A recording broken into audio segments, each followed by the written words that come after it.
जी, अस्सलाम वालेकुम dear students. उम्मीद है आप लोग खैरियत से होंगे। जी, आज ये हमारा चौथा लेक्चर है लॉन्ग क्वेश्चंस के हवाले से। बीएस उर्दू की जो इकोनॉमिक्स है। Question number 6, what is monopoly? Discuss a firms equilibrium under monopoly. Monopoly क्या होती है और इसके तहत जो है किसी फर्म का इक्विलिब्रियम कैसे होता है। जी, monopoly is a market structure in which there is a single producer with no substitute of its product and there are barriers to entry। यानी मोनोपोली एक मंडी की एक ऐसी कंडीशन है, एक ऐसा ढांचा होता है जिसमें एक ही जो है फर्म चीज़ को पैदा कर रही होती है और इसकी शय का कोई मुतबादल नहीं होता, और जो इंडस्ट्री है, जो सनत है, उसमें दाखिले पर पाबंदियाँ होती हैं। There are many causes of monopoly such as natural climate, social welfare, government licensing, patent right of production। यानी कई वजूहात हैं जिनकी बिना पर मोनोपोली पैदा हो सकती है। इसमें सबसे पहले नेचुरल क्लाइमेट है कि ये जो कुदरती हालात हैं, मसलन दुनिया की जो 90% कॉफ़ी है वो अकेले ब्राज़ील में पैदा होती है। वहाँ का मौसम जो है वो कॉफ़ी की पैदावार के लिए मौजू है। इसी तरह ब्राज़ील और साउथ अफ्रीका में दुनिया के जो बेहतरीन हीरे हैं इन ममालिक के पहाड़ों में पाए जाते हैं, तो कुदरती तौर पर मोनोपोली हो सकती है। सोशल वेलफेयर, बाज़ औक़ात हुकूमत जो है किसी महकमे को इख्तियारात सौंप देती है किसी चीज़ की तकसीम के या पैदावार के लोगों की भलाई के लिए, तो वो मोनोपोलिस्ट बन जाता है। इस तरह हुकूमत कोई लाइसेंस वगैरह दे सकती है किसी प्रोड्यूसर को, किसी फर्म को, तो वो जो है उसका मोनोपोलिस्ट बन जाएगा। तो ये कई वजूहात हो सकती हैं। जिसके बाद short run equilibrium of a monopolist. As we know, a monopolist is alone produced या single producer in the market and has control over price and output, generally earns supernormal profits in short run as shown in the figure।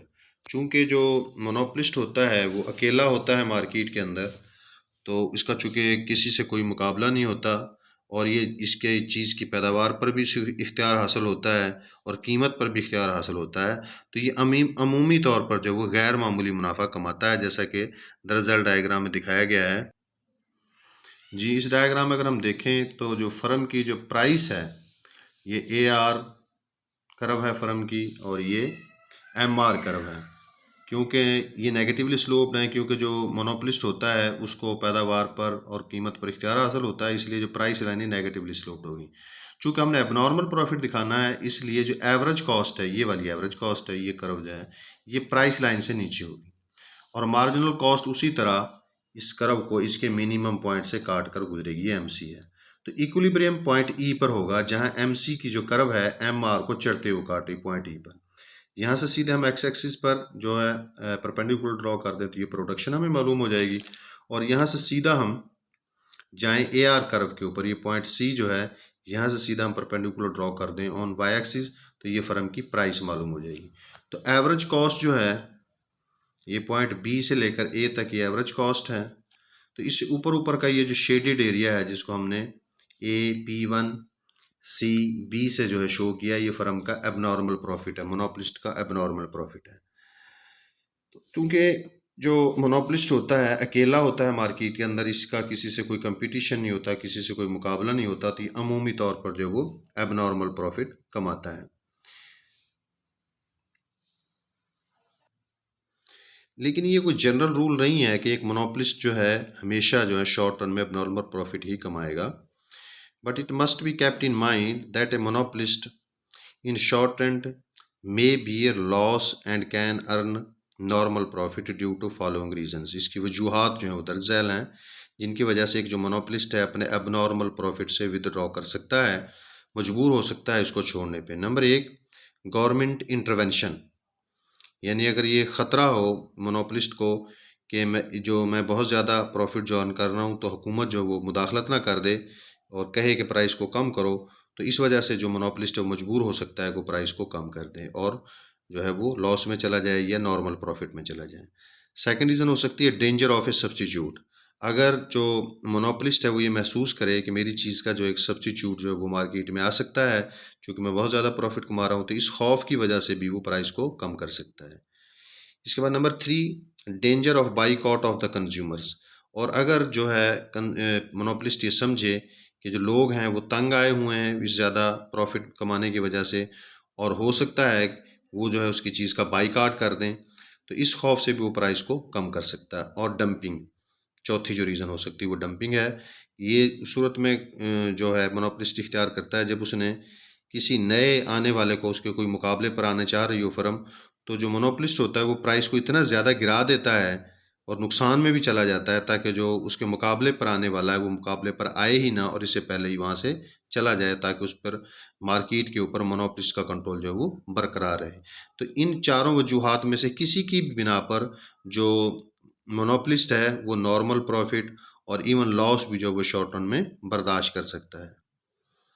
जी, अगर जो monopolist है वो normal profit पे आता है, तो इसकी explanation so due to the above reason it may withdraw its abnormal profit and contends with normal profit and even can face loss in the short run as shown in the below diagrams। जी, ये diagram जो है ये normal profit को show कर रहा है।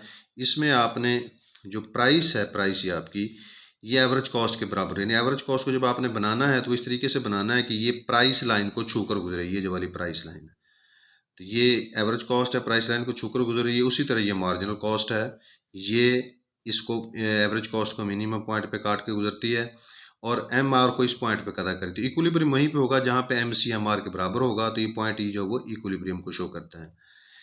जी, यहाँ से सीधा उस एक्स एक्सिस पे आएंगे, हम परपेंडिकुलर ड्रॉ करेंगे तो हमें क्वांटिटी मालूम हो जाएगी और यहाँ से सीधा हम जाएंगे ए आर के ऊपर और ये फिर प्राइस हमें मालूम हो जाएगी। तो यहाँ पे चूँकि प्राइस जो है एवरेज कॉस्ट के बराबर है, इसलिए फर्म नॉर्मल प्रॉफिट कमा रही है। इसी तरह फर्म जो है वो लॉस भी बर्दाश्त कर सकती है शॉर्ट रन के अंदर। जी, as price is equal to average cost so monopolist is earning normal profit. Now look at the following diagram in which price is less than average cost so monopolist is bearing a loss.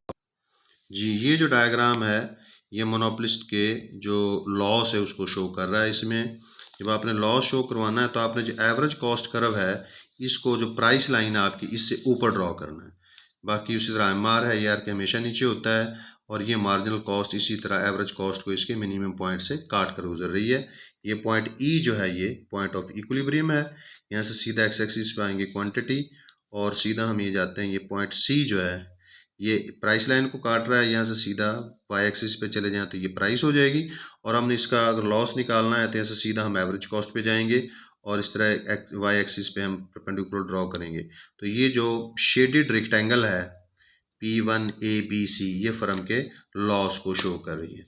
तो ये सूरत हाल जो है एक monopolist को पेश हो सकती है कि वो शॉर्ट रन के अंदर जो हमने चार वजूहात डिस्कस की हैं तो उसमें की वजह से एक नॉर्मल प्रॉफिट भी पे भी आ सकता है और इवन नुकसान भी बर्दाश्त कर सकता है। इसके बाद equilibrium of monopolist in the long run.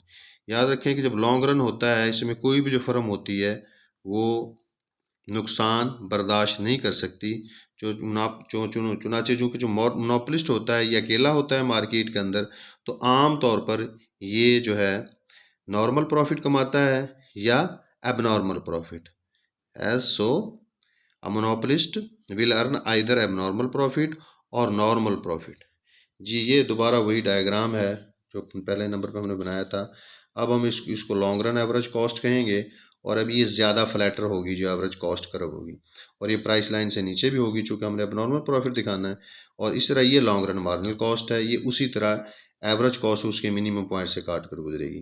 तो ये मोनोपोलिस्ट जो है इस डायग्राम में हमने इसका एबनॉर्मल प्रॉफिट लॉन्ग रन के अंदर शो किया है। जी, the above diagram shows abnormal profit of the monopolist as price is greater than long run average cost. ये पिछले डायग्राम की एक्सप्लेनेशन है। Now consider the following diagram. जी, ये डायग्राम जो है फर्म का मोनोपोलिस्ट के नॉर्मल प्रॉफिट को शो कर रहा है।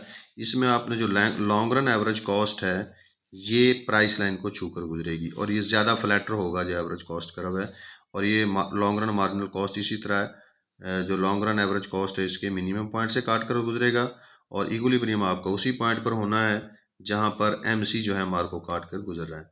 तो ये आपकी प्राइस मालूम हो जाएगी। जैसे आप ये ए आर पे जाएंगे, चूँकि प्राइस जो है एवरेज कॉस्ट के बराबर है इसलिए फर्म जो है वो नॉर्मल प्रॉफिट मोनोपोलिस्ट कमा रहा है।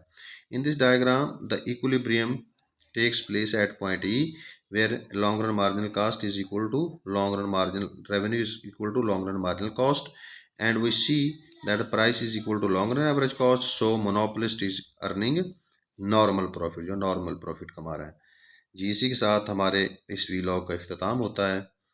अगले वीलॉग तक के लिए अल्लाह हाफिज़, दुआ में याद रखिएगा।